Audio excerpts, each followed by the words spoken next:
Sejam bem-vindos ao nosso 25º estudo, Nosso Lar segundo o Espiritismo, esse projeto do Kardec Tube que pretende analisar a obra Nosso Lar do Espírito André Luiz, comparando ela com a obra de Kardec e tecendo considerações críticas. Como vocês vêm nos acompanhando, nós estamos ainda na introdução do projeto, nós ainda não entramos na obra. Nós vimos na primeira parte da introdução alguns textos onde Kardec mostra sobre a possibilidade de a gente fazer uma crítica. Vimos na segunda parte da introdução sobre os requisitos para que a gente tenha competência para fazer uma boa e justa e profunda crítica. Vimos como estudar uma teoria. Vimos quais obras estudar da teoria espírita, em que ordem estudar, para que ao adquirir o melhor conhecimento, o melhor entendimento, a gente possa fazer uma boa crítica. Agora nós vamos entrar na terceira parte dessa introdução, num tema também muito importante. Se muitas vezes o problema não é apenas o problema do conhecimento, da capacitação da pessoa para tecer uma crítica, para avaliar uma mensagem, uma obra, nós temos também o problema da obsessão no Espiritismo. Esse é um problema que Kardec vai tratar em diversas obras, principalmente durante todo o período da Revista Espírita, mas em particular em O Livro dos Médiuns, ele dedica um capítulo inteiro para estudar o problema da obsessão. E a gente vai ver que é muito importante entender a questão da obsessão no Espiritismo, para a gente entender como isso vai influenciar na análise de uma obra ditada por um espírito.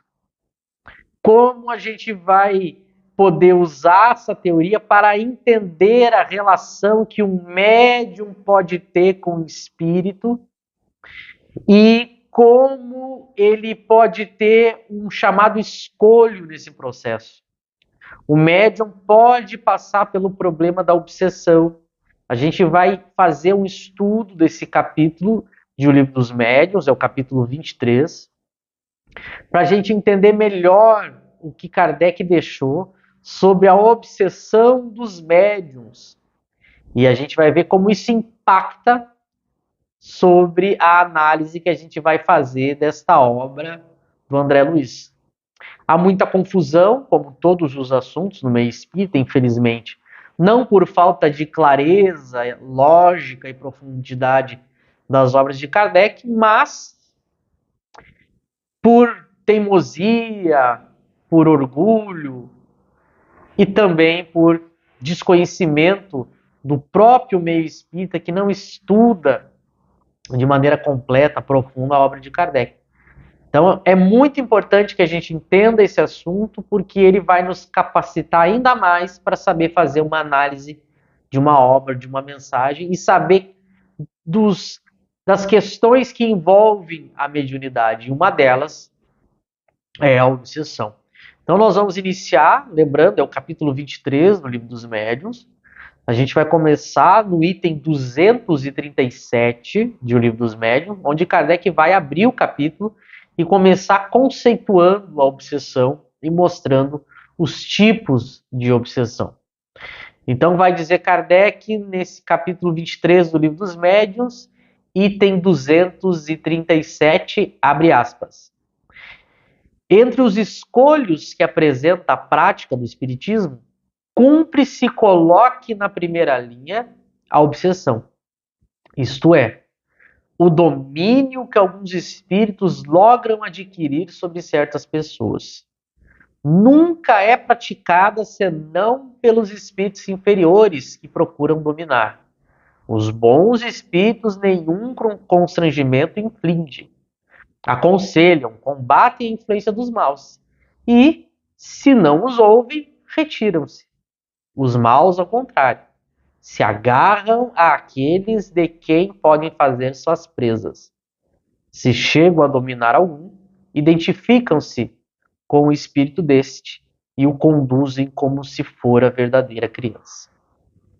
Então, notemos aqui como Kardec, como sempre, como a gente já tem visto em alguns estudos, ele inicia sempre dando os conceitos, explicando do que ele vai tratar, dando as características para que a gente possa entender a partir dos conceitos os desenvolvimentos sobre o assunto.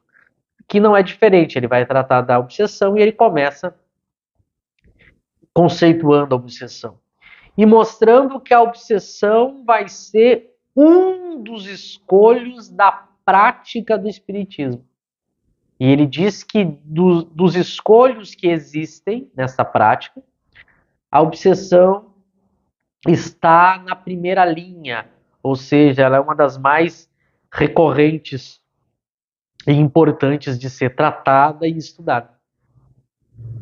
Então ele começa dando essa primeira informação, para que aquele que for praticar o espiritismo, lembrando aqui o que Kardec entende por prática do espiritismo, aqui ele está se referindo à prática da mediunidade, a comunicação com os espíritos, seja através da evocação, seja através da manifestação espontânea. A gente tem alguns escolhos, algumas dificuldades inerentes à própria prática. Visto que nós somos imperfeitos, os espíritos, nós somos imperfeitos, nós estamos num mundo material atrasado, evidentemente que tudo o que a gente for fazer vai sempre envolver dificuldades, problemas intrínsecos. O que não quer dizer que eu não possa praticar e fazer um bom uso e ter uma grande utilidade naquela prática. Muito cuidado. Não é porque algo apresenta dificuldades ou problemas que ele não seja útil e que ele não tenha muita utilidade. Esse é o primeiro cuidado que a gente tem que ter. Para tudo na vida, para tudo, agora nós estamos falando de maneira genérica, a gente tem as dificuldades intrínsecas de cada coisa, desde as coisas mais simples às coisas mais complexas. Tudo a gente tem uma dificuldade que a gente tem que entender essa dificuldade, essas limitações, esses problemas, esses desafios, saber se prevenir e resolver eles para poder mesmo assim praticar seja o que for. Vejam que desde ligar a mexer num smartphone, ligar uma televisão, fazer uma comida, dirigir um carro, nadar numa piscina, nadar na praia, nadar num rio, praticar um esporte, andar de bicicleta, qualquer coisa que eu for fazer, a gente tem aí uma série de questões que a gente precisa saber, conhecer, se prevenir, fazer da maneira correta, mas isso não impede que a gente faça da maneira correta e que a gente aplique, que a gente use. Isso é a primeira coisa muito importante, isso vai ficar claro no decorrer do nosso estudo. A prática da mediunidade é a mesma coisa. Ela não está fora disso. Como o processo envolve